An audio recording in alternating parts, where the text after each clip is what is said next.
انفراد اور اجتماع کے لحاظ سے ایک نورانی دعوت تیار کی ہے، تو تم اس دعوت کو شکر کے ساتھ قبول کرو۔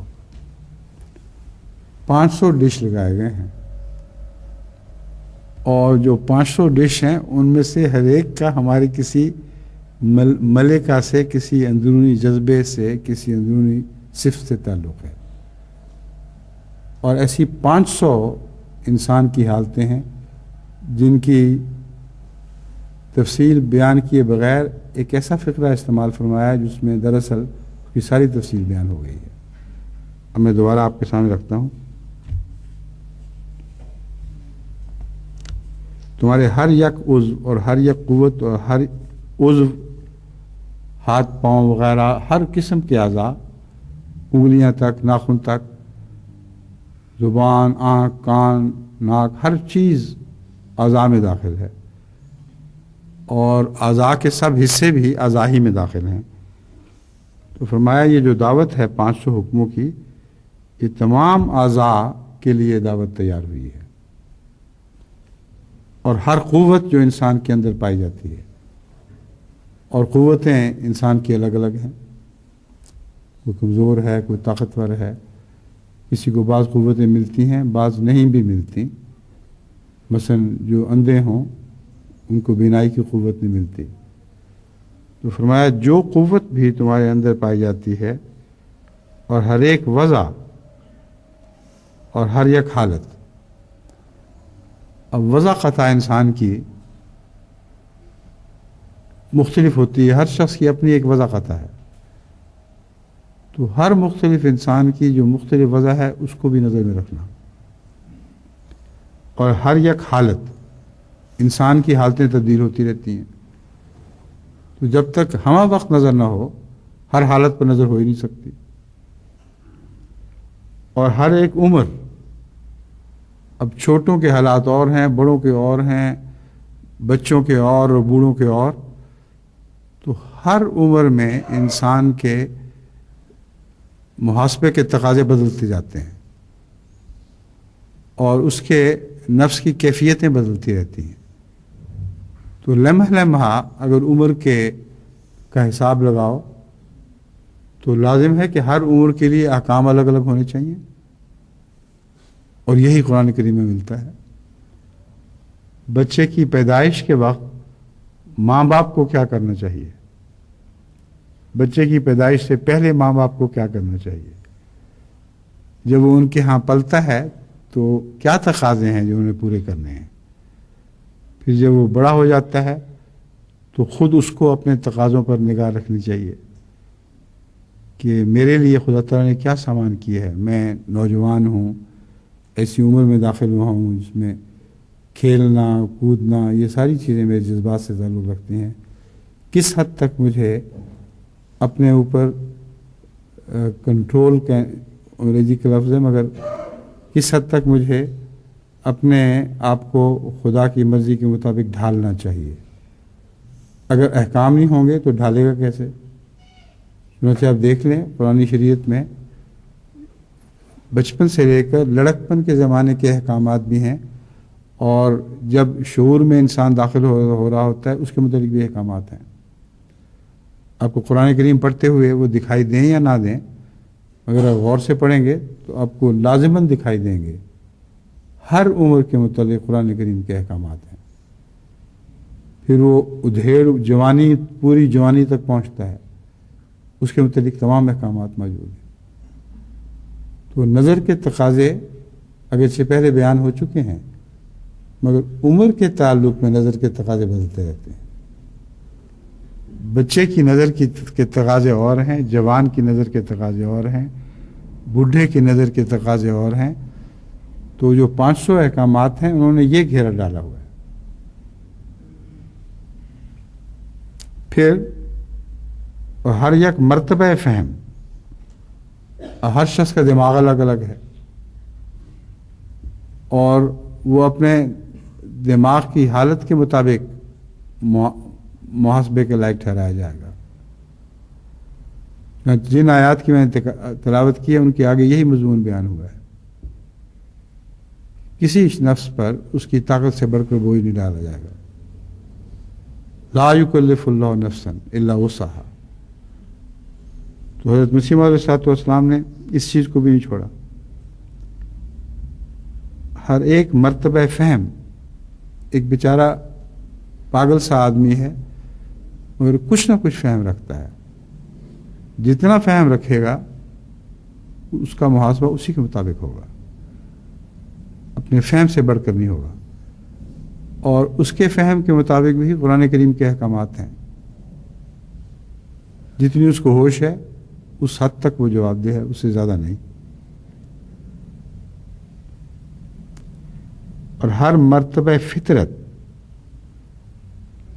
اب فطرت تو ایک ہی ہے، تمام بنی نوع انسان کی ایک ہی فطرت ہے، مگر چونکہ فطرت کے تقاضے تبدیل کر دیے جاتے ہیں ماں باپ کی طرف سے، معاشرے کی طرف سے، فَأَبَوَاهُ يُحَوِّدَانِهِ کے مضمون ہے. اس لیے کوئی کہہ سکتا ہے کہ فطرت تو ایک ہی ہے مگر فطرت کو بیرونی اثرات تبدیل کرتے رہتے ہیں. اس لیے ہم بعض لوگوں کے متعلق کہتے ہیں بڑا بد فطرت ہے، حالانکہ بد فطرت تو کوئی بھی نہیں، سب اللہ تعالیٰ کی بنائی فطرت ہے جو اللہ تعالیٰ کی صفات کے اوپر بنائی گئی ہے. مگر اگر اس فطرت کو بد بنا دیا جائے تو اس کی عادات یوں لگتا ہے جیسے اس کی فطرت کی آواز ہے. جب کہتے ہیں بڑا بد ذات ہے تو اس سے عام ذات مراد نہیں ہوتی، یہی فطرت کے تقاضے مراد ہیں کہ اس نے اپنی فطرت کو اتنا گندا کر لیا ہے کہ کمینی ذات بن گئی ہے اس کی. تو حضرت مسیح علیہ السلام اس طرح بھی نظر رکھ رہے ہیں اور فرما رہے ہیں ہر مرتبہ فطرت اور ہر مرتبہ سلوک اس رستے کو کہتے ہیں جو خدا کی راہ میں اختیار کیا جاتا ہے. اور ہر ایک سلوک اگرچہ خدا ہی کی طرف لے کے جاتا ہے مگر چلنے والے کا فرق ہے. چلنے والے کے قدم خدا کی راہ میں بین ہی یکساں نہیں اٹھتے، اس کے بھی مرتبے الگ الگ ہیں. اب دیکھیں صراط مستقیم میں سب سے آگے حضرت اقدس محمد مصطفیٰ صلی اللہ علیہ وسلم چل رہے ہیں. آپ کے پیچھے اتنا لمبا جلوس ہے کہ ارب انسان پیچھے چل رہے ہیں، اور ہر چلنے والا اگرچہ پیروی رسول اللہ علیہ وسلم کی کر رہا ہے مگر اس کا مرتبہ سلوک الگ ہے، اور اس کے درمیان لامتناہی مراتب پھیلے ہوئے ہیں. تو فرمایا سلوک سے یہ نہ سمجھو کہ تم رسول اللہ صلی اللہ علیہ وسلم کی پیروی کر رہے ہو، اگر غور کرو گے تو اس پیروی میں بے انتہا گنجائش ملے گی، اور جتنی زیادہ گنجائش پاؤ گے اتنا ہی تمہارا مرتبہ اور تمہارا درجہ بلند تر ہوتا چلا جائے گا. اور پھر مرتبہ انفراد اور اجتماع، یعنی انفرادی طور پر کچھ تقاضے ہیں، کچھ قومی طور پر تقاضے ہیں. اور جماعت احمدیہ اس کو اچھی طرح سمجھتی ہے کہ ساری دنیا میں جماعت ایک مٹھی کی طرح اکٹھی ہو چکی ہے، لیکن اس اجتماعیت کے کچھ تقاضے ہیں جو انہیں پورے کرنے ہیں، اور کچھ فردن ہر ایک کے اپنے تقاضے ہیں. تو خلاصہ آخر پہ یہی نکالا کہ مرتبہ انفراد اور اجتماع کے لحاظ سے ایک نورانی دعوت تمہاری کی ہے. اب جس کو ہم پابندی سمجھ رہے تھے، یہ نہ کرو یہ کرو، وہ دراصل ان تمام حالتوں کے لیے ایک روحانی دعوت ہے جس کو کھائے بغیر یہ حالتیں ترقی نہیں کر سکتی بلکہ زندہ نہیں رہ سکتی. نور کی بجائے اندھیرے میں داخل ہو جائیں گی. بس احکام الہی کی تفصیل سن کر یا اس کی تعداد کا ذکر سن کر جو دل میں ہول اٹھتا ہے کہ ہم کیسے کریں گے، حضرت مسیح موعود علیہ السلام تو اس میں لذت پا رہے ہیں کہ بڑا زبردست دسترخوان بچھایا گیا ہے، اور جس پلیٹ سے کھائیں گے ہمارے عضو کے، ہمارے اعضاء، ہماری صلاحیتوں کے کسی نہ کسی حصے کو وہ کھانا فائدہ پہنچائے گا. اس لحاظ سے فرماتے ہیں دعوت تمہاری کی ہے تو تم اس دعوت کو شکر کے ساتھ قبول کرو، اور جس قدر کھانے تمہارے لیے تیار کیے گئے ہیں وہ سارے کھاؤ اور سب سے فائدہ حاصل کرو۔ اب کھانے کی خواہش تو ہر ایک دل میں ہوتی ہے، مگر اعمال کو شریعت کے مطابق بجا لانے سے ڈر لگتا ہے۔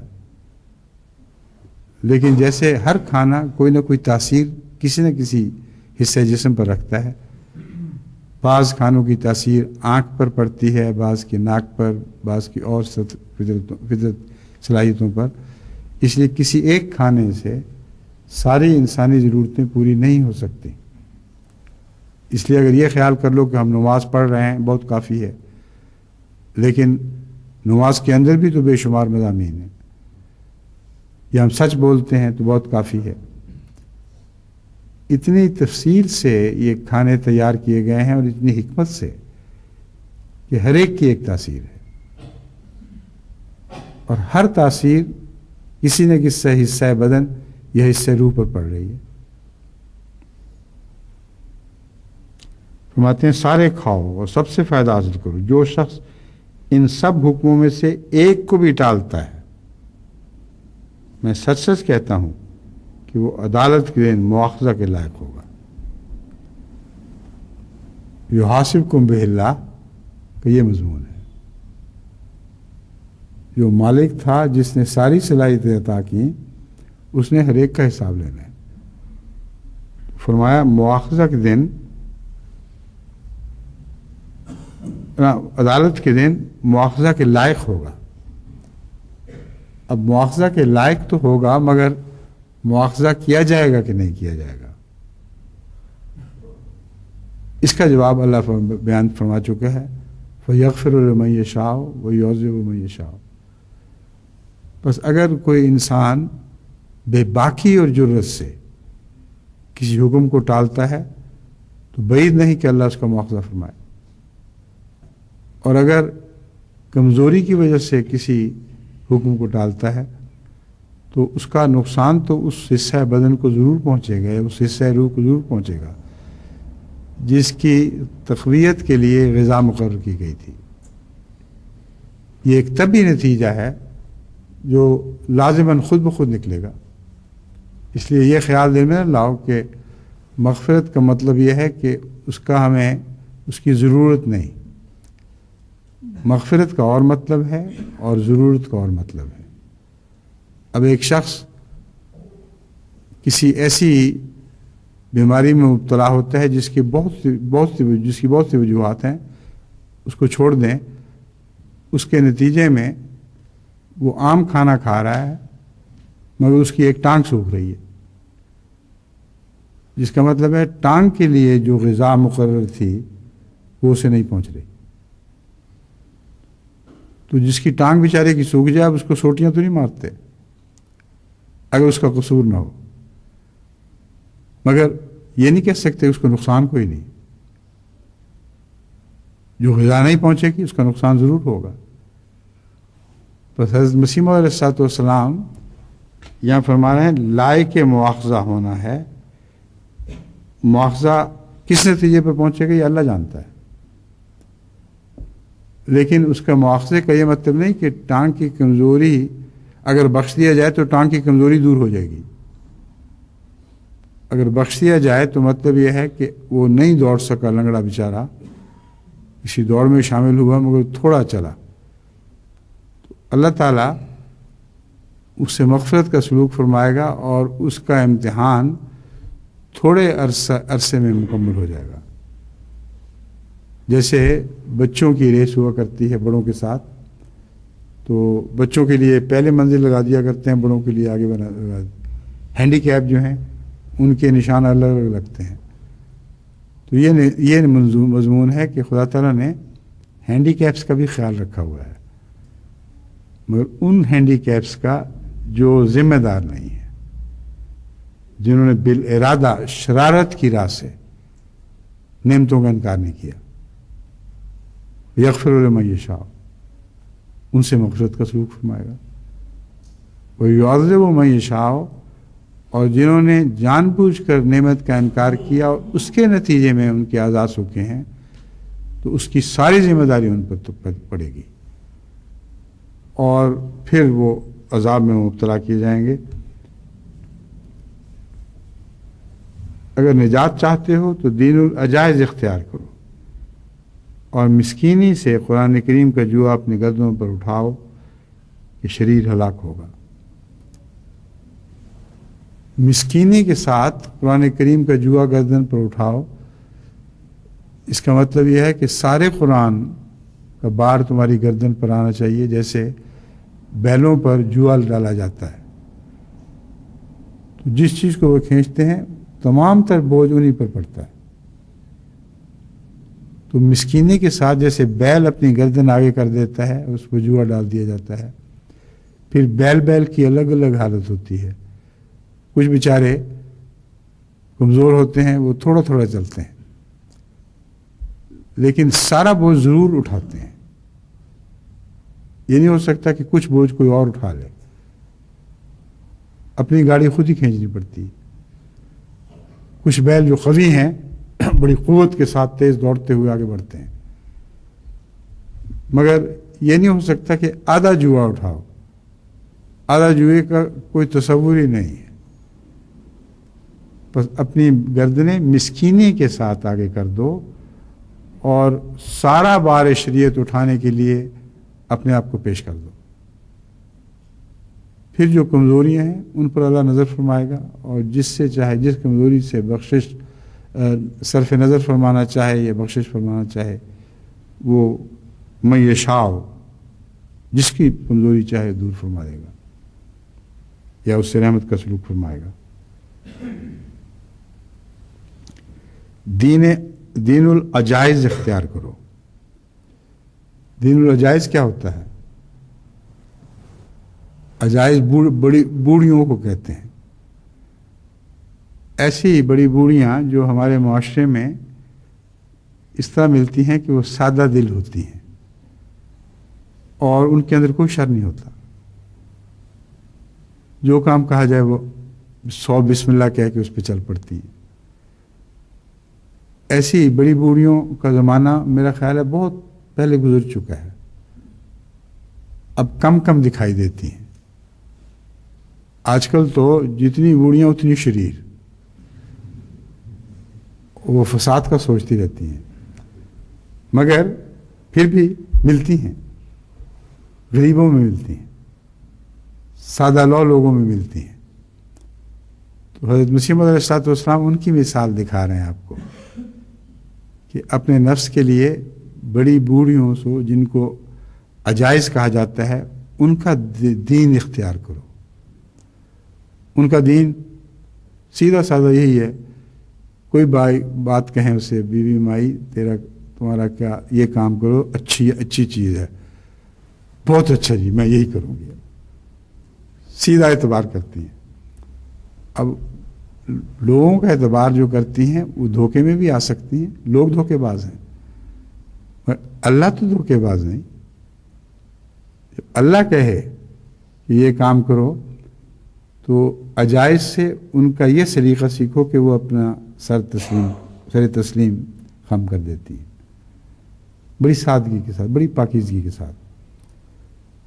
ان کے ساتھ تو شرارت ہو سکتی ہے، میں تمہارے ساتھ شرارت نہیں ہو سکتی، کیونکہ حکم دینے والا اللہ ہے جو رب العالمین ہے، جو تمام ہدایت کا منبع ہے۔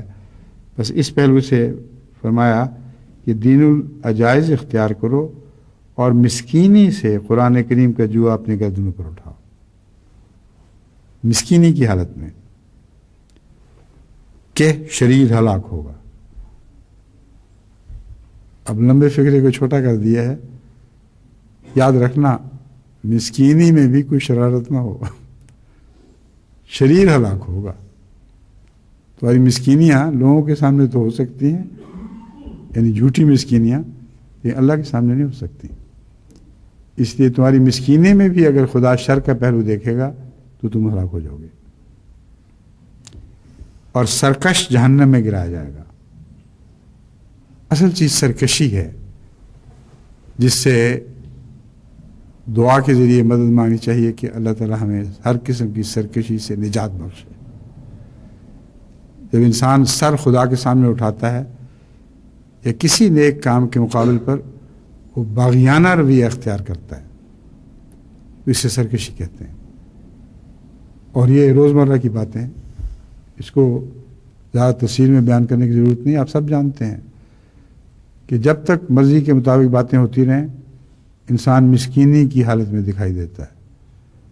جہاں مرضی کے خلاف حکم ہوا وہیں سر اٹھا اور پاڑ، ہم نہیں جانتے ایسے نظام کو، ہم نہیں جانتے کس کا حکم ہے، کون ہم پر حکومت کر سکتا ہے، ہم کریں گے اپنے اوپر حکومت۔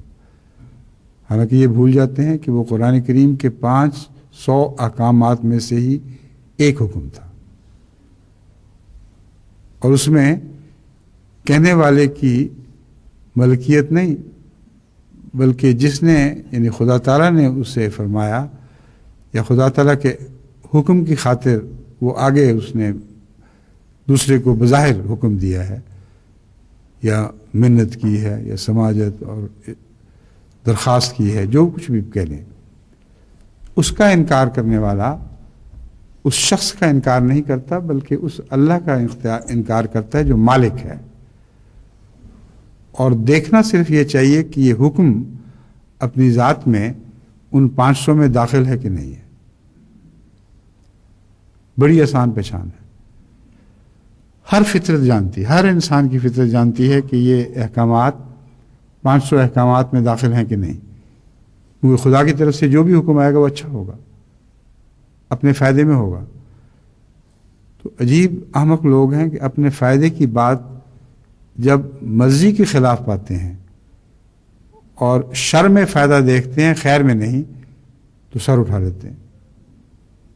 تو ان کے لیے حکم ہے کہ یاد رکھو شریر ہلاک کیا جائے گا، اپنے شر پر نظر رکھنا، اگر شر ہے تو لازماً تمہیں جہنم کے گڑھے میں دھکیل دے گا۔ فرمایا دنیا کی خوشحالی کی شرطوں سے خدا تعالیٰ کی عبادت مت کرو۔ یہی بات ہے جو میں ابھی بیان کر چکا ہوں کہ دنیا کی خوشحالی جس حکم سے تعلق رکھتی ہو اگر صرف اسی کو مانو گے، اور بسا اوقات لوگ ایسا ہی حکم مانتے ہیں جو ان کی دنیا کی خوشحالی کے لیے مفید ہو، دوسرے حکم کو رد کر دیتے ہیں۔ تو فرمایا دنیا کی خوشحالی کی شرطوں سے خدا تعالیٰ کی عبادت مت کرو۔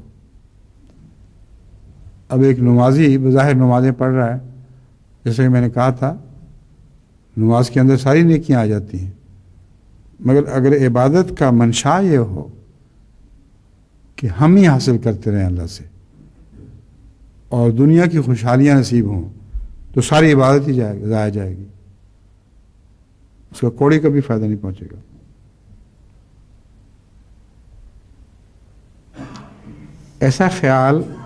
ایسے خیال کے لیے گڑھا درپیش ہے، یعنی اس نے غرق ہونا ہی ہونا ہے۔ جو یہ خیال لے کے آگے بڑھتا ہے کہ میں وہی مانوں گا جس کو میں اپنے فائدے میں سمجھوں گا اور وہ دنیا کی خوشحالی ہوگی، تو فرمایا ایسے شخص کو چھوڑا نہیں جائے گا، چلتے چلتے ایک دم دھڑام سے ایک گڑھے میں جا پڑے گا، اور وہی ابتلا کا گڑھا ہوا کرتا ہے۔ کسی کے لیے آج درپیش ہوا، کسی کے لیے کل ہوگا۔ غزی کے تمام نظام جماعت پر نظر ڈال کر آپ دیکھ لیں، ایسے شخص کسی نہ کسی جگہ گڑھے میں غرق ہو جاتے ہیں، پھر وہ کاٹے جاتے ہیں اور وہی گڑھا جہنم کا گڑھا بنتا ہے۔ بلکہ تم اس لیے اس کی پرستش کرو کہ پرستش ایک حق خالق کا تم پر ہے۔ جو خالق ہے اس نے تمہیں بنایا اس طرز پر ہے کہ پرستش اس بنانے والے کا حق بن جاتا ہے۔ ہر چیز جو انسان بناتا ہے اس پر وہ حق رکھتا ہے۔ ایک کمپیوٹر بنانے والا کمپیوٹر پر ایک حق رکھتا ہے، اور وہ اگر وہ ٹھیک بنائے تو اس کی لازماً حکم مانے گا اس کا۔ ایک ہوائی جہاز بنانے والا، ایک بہت عظیم شان پل بنانے والا، ایک مینار بنانے والا جب بھی بناتا ہے تو اس عمارت یا اس مشین یا اس جہاز وغیرہ کی ایک ایک کل اس کے تابع فرمان ہوتی ہے. جہاں اطاعت سے منہ موڑے گی وہاں اپنی ہلاکت کا سامان کرے گی. بعض دفعہ بہت بڑے بڑے خطرناک حادثے ہوتے ہیں اور خوب چھان بین کے بعد پتہ چلتا ہے ایک چھوٹا سا پرزہ اپنی جگہ سے ہل گیا تھا. تو دیکھیں 500 احکامات کی اہمیت کتنی ہے. اور یہ بھی فرمایا کہ ہر خالق اپنے مخلوق پر حق رکھتا ہے اور اس حق کی خاطر اس کی پرستش کرو، کیونکہ اگر حق سے روح گردانی ہوئی تو ہو سکتا ہے چھوٹی سی چھوٹی روح گردانی کے نتیجے میں بھی تم ایک ہولناک حادثے کا شکار ہو جاؤ. اور اس بار یہ اس مضمون پر باریک نظر نہ رکھنے کے نتیجے میں بہت بڑے بڑے لوگوں کو دیکھا گیا ہے جو ان کی ساری عمر بظاہر نیکی کی کمائی میں خرچ ہو گئی، آخر بد انجام کو پہنچے. تو حضرت مسیح موعود علیہ السلام نے تو راہ کی ہر چیز دکھا دی، ایک ایک قدم ایک ایک ٹھوکر کی نشاندہی فرما دی ہے، ہر چیز پر اتنی روشنی ڈالی ہے کہ اس کے بعد اگر ہم اس سے فائدہ نہ اٹھائیں تو بڑی بدقسمتی ہوگی. پرستش ایک حق خالق کا تم پر ہے، چاہیے پرستش ہی تمہاری زندگی ہو جاوے اور تمہاری نیکیوں کی فقط یہی غرض ہو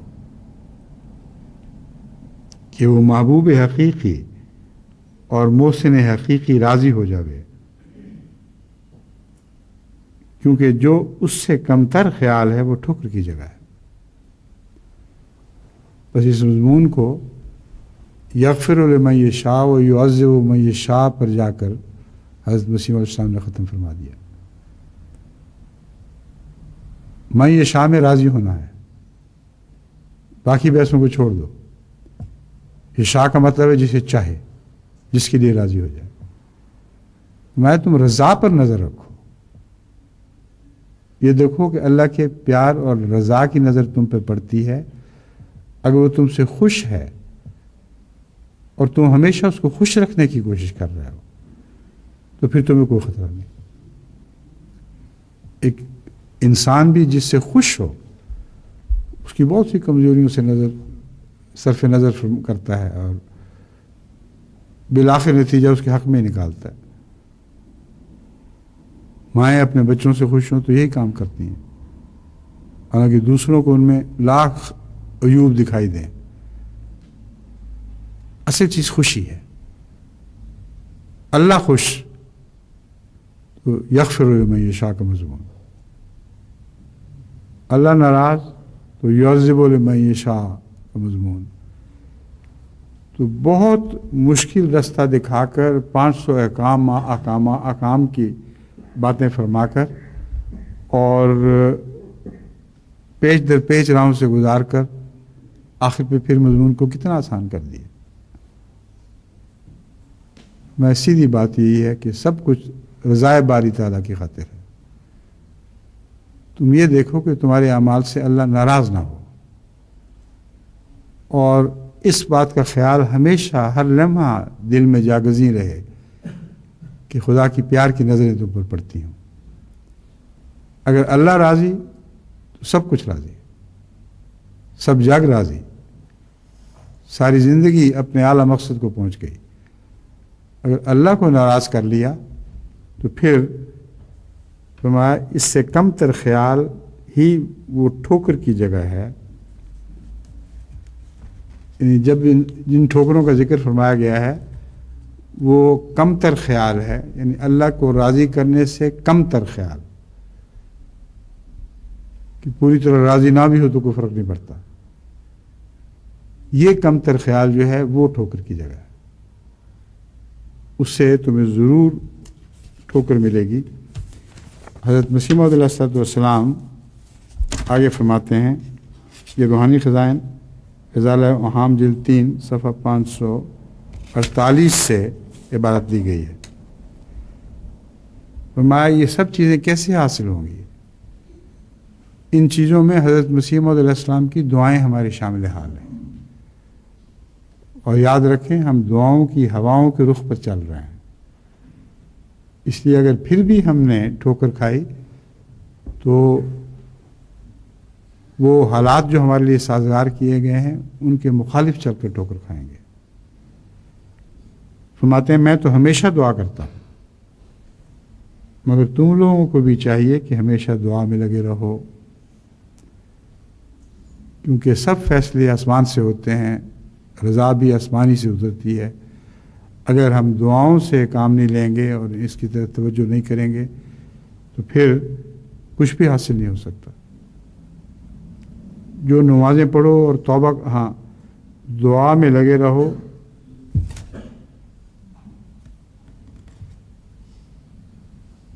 یہ پتہ نہیں کیا ہے لفظ پڑھ نہیں جا رہا۔ نمازیں پڑھو اور توبہ کرتے رہو، جب یہ حالت ہوگی تو اللہ تعالیٰ حفاظت کرے گا۔ اب یاد رکھو کہ ہماری حفاظت کا سامان، ہمارے گھر کی حفاظت کا سامان اس بات سے وابستہ نہیں کہ ہم میں سے ہر ایک اس معیار کو پہنچ جائے کہ اللہ تعالیٰ اسے بچائے۔ ایک خاندان میں بے شمار لوگ ہوتے ہیں، کمزور بھی اور طاقتور بھی، مگر اللہ تعالیٰ کے احسان کا سلوک اتنا عظیم ہے کہ اگر حضرت مسیح صلی اللہ علیہ وسلم فرماتے ہیں اگر سارے گھر میں ایک شخص بھی ایسا ہوگا تو اللہ تعالیٰ اس کے باعث سے دوسروں کو بھی حفاظت کرے گا۔ بس آپ کے گھر کی حفاظت کا سامان کتنا آسان ہو گیا۔ پہلے یہ خیال ہو سکتا تھا کہ ہم میں سے ہر ایک اگر پوری طرح حفاظت کا حقدار نہ بنے گا تو مشکل اور تکلیف کے وقت برباد ہو سکتے ہیں، مگر اللہ تعالیٰ نظر رکھتا ہے، اور اس نظر میں ایک بات شامل ہے جو یاد رکھنے کے لائق ہے کہ اگر آپ اپنے گھر کی حفاظت چاہتے ہیں اور پھر کمزوریاں ہیں تو پھر آپ کی وجہ سے وہ گھر بچایا جا سکتا ہے، اور اگر کمزوریوں میں بے اختیاریاں ہیں اور بغاوت نہیں ہے تو پھر نہیں بچایا جائے گا۔ یہ ساری باتیں حضرت مسیح علیہ السلام کے کلام میں مضمر ہیں، مگر قرآن کریم کے وسیع مطالعہ سے نظر آنے لگ جاتی ہیں کہ یہ باتیں شامل حال ہیں۔ اب وہ عذاب جس نے نوح کی قوم کو برباد کیا تھا، حضرت نوح کا بیٹا بھی اس میں ہلاک ہوا ہے، تو کوئی کہہ سکتا ہے کہ حضرت نوح کی نیکیوں نے بیٹے کو کیوں نہ بچا لیا؟ جن کو بچایا ان سب میں کمزوریاں تھیں، اور جس کو نہیں بچایا اس میں باغیانہ حالت تھی، اور باغیانہ حالت کے متعلق پہلے ذکر گزر چکا ہے کہ اس کو خدا قبول نہیں کرتا۔ بس تمام وہ گھر والے جن کی آپ تربیت اس رنگ میں کر رہے ہوں کہ باوجود کمزوریوں کے ان میں باغیانہ حالت نہ ہو، تمام ایسے گھر والے آپ کی وجہ سے بچائے جائیں گے۔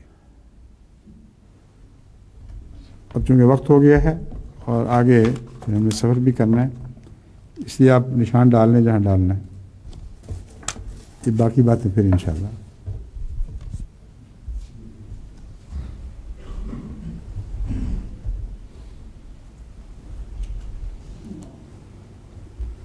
الحمد للہ نحمدہ ونستعینہ ونستغفرہ ونؤمن بہ ونتوکل علیہ ونعوذ باللہ من شرور انفسنا ومن سیئات اعمالنا من یہدہ اللہ فلا مضل لہ ومن یضللہ فلا ہادی لہ ونشہد ان لا الہ الا اللہ وحدہ لا شریک لہ ونشہد ان محمدا عبدہ ورسولہ۔